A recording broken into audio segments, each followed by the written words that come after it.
Among all left-handed people, according to the latest study, 10% of the world is left-handed. Today I'm going to show you 10 distro watches meant for people that are left-handed and also for people that prefer to wear their watch on the right hand. For those of you that don't know me and new to the channel, my name is Roman Sharf. I've been a watch dealer for over 22 years. Stick around, subscribe, you'll get some great information when it comes to watches. The Rolex GMT Master 2, aka the Sprite, left-handed. You would think that when that watch came out, everybody in the world was left-handed. A watch that came out in 2022 and took the market by storm. Why? Rolex has always been a numbers game in terms of collectability. You want to purchase something from Rolex of which something is made less of. A lot of people bought that watch for the sake of putting it away in a safe. It is the only left-handed watch that Rolex has produced, and the changes are going to be obvious. The crown is going to be on the opposite side, and so will the date. MSRP on the watch is same as the regular timepiece. 11,250 Oyster and 11,450 on a Jubilee band. Market price is hovering somewhere around that $20,000 price range, brand new. Tudor Pelagos LHD, left-handed drive is what it really stands for. Now for Tudor, believe it or not, left-handed watches is not something new. They've created left-handed watches dating back to the 70s. They made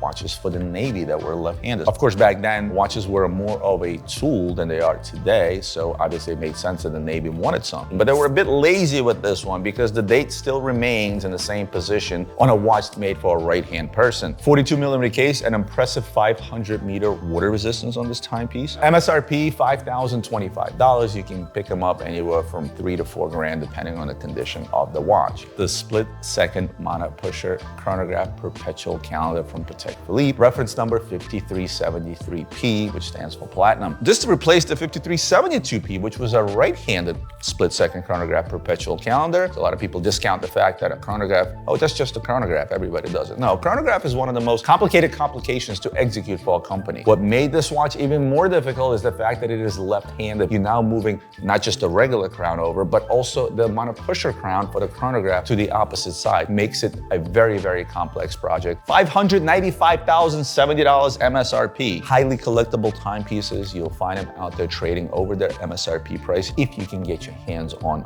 one, because this is an application piece from Patek Philippe. Known as the Lumina Marina Militaire PAM 00217. For all my Panaristi fans from back in the day, you'll remember what kind of a craze this watch brought to the market when it first came out. This watch was trading upwards of $20,000, which was unheard of for a brand like Panerai. Outside of moving the crown to the opposite side, they also had to move the crown guard, which is what Marinas are very much known for. Now, in a regular case scenario, which was PAM 127, which was the right-hand version of this watch, the lever you would actually pull down to release the crown on the crown guard. With this one, again, maybe they were being lazy, you actually have to flick it up. Not an easy to find watch. They were made in limited quantities or limited edition quantities, I should say. Today, you're able to pick up the watch around its original MSRP, which was, I think, $12,400, if I'm not mistaken. The Monaco Golf, one of my favorite tags, by the way. Now, was this truly a destro watch when they first came out? I'd probably say this was more of a flex, because what happened was they put the crown on the opposite side while keeping the chronograph pushers on the other side. And this was sort of that telltale that, hey, this watch doesn't need to be wound, it automatically winds, right? It can still fit under that genre of destro watches. Today's current MSRP on the Tag Heuer Monaco Golf is around $7,800. They do discount slightly. You can probably find them anywhere from that $4,000 to $6,000 price range. The IWC Big Pilot probably has the biggest crown on the market. I don't know about you, I can't think of a watch out there that has a bigger crown than a Big Pilot. That crown will literally tickle your knuckles. Maybe not that much, but it will certainly leave a mark on top of your wrist as you start doing this. And there's nothing wrong with wearing watches that are slightly too big for it. People do it all the time. But if you want comfort level, but you still want the Big Pilot and you're a right-hander, odds are you'll reach for that watch because that crown will face the opposite direction. Some of the first Big Pilots that came out, they were problematic. The crown kept breaking because the stem wasn't sturdy enough. This particular one was actually released in 2019. It was a limited edition of 250 pieces. Retail price on that watch was $14,200, if I'm not mistaken, and it will discount pretty much as your regular Big Pilots. You'll find them anywhere from that $8,000 to $11,000 price range on the secondary. Omega Proplof Summer Blue, originally released in the 70s. Now, Proplof is short for Plongeur Professionnel, which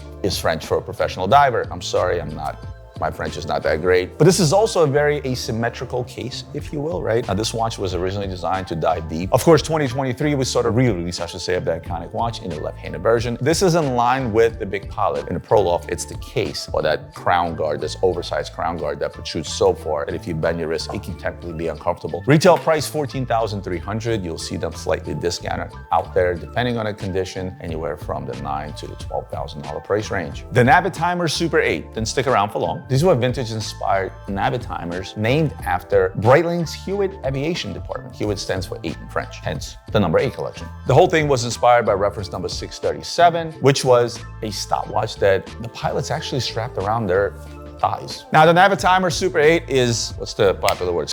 Huge. It's 46 millimeters. And if you go back to, those pilot watches when they were actually used for their purpose, the idea is the watch had to be big enough so it's easier to operate, even if you're wearing gloves as a pilot, which you usually are. MSRP was very reasonable. It was $5,900. And again, you can find them out there regularly discounted, like much other Breitlings on the secondary. The Bulgari aluminum match point. If any of you out there happens to be a left-handed tennis fan, it would be the watch for you. But it's called match point due to its color scheme. It looks very, very tennis-y. If you look at the second hands, you sort of have a tennis ball at the end. It does have a tennis ball etched in the back of the watch. Nothing crazy here with the exception of the left-handed placement of the crown. Retail price extremely reasonable, $3,350. And again, on a secondary, they're trading at a regular discount. You would find these at as usual. The Reverso, originally meant for polo players to protect their watch while they're playing a match. A watch that simply flipped over and hid the face of the watch where the crystal was, showing a metal side to the outside. So if it got hit by a ball, a stick, or a horse, it would be protected. And you know what it also does? It makes it ambidextrous. The watch we're gonna talk about here in particular as an example is the Reverso tribute to chronograph, because the minute you flip the case over to the other side, your crowns, whether it's a chronograph or just a single crown, will go to the other side and you can wear it on your right hand. But not all Reversos show time on both sides, right? Some are still plain Jane stainless steel cases. Some will show a different functionality, but not the time on the other side. So this is up for discussion, if you will, if this is a true ambidextrous watch. I would say it depends on the model. Retails for $25,000. And again, most Reversos out there will discount on the secondary, so you can always pick up a deal on whichever one you decide to go with. So I recently did a video on the 10 hottest watches. I don't know if you saw it. If you didn't, you can catch it here. I think I'm gonna do those on a regular basis because trends do change. Don't forget to subscribe if you love this kind of content, and I'll see you on the next one.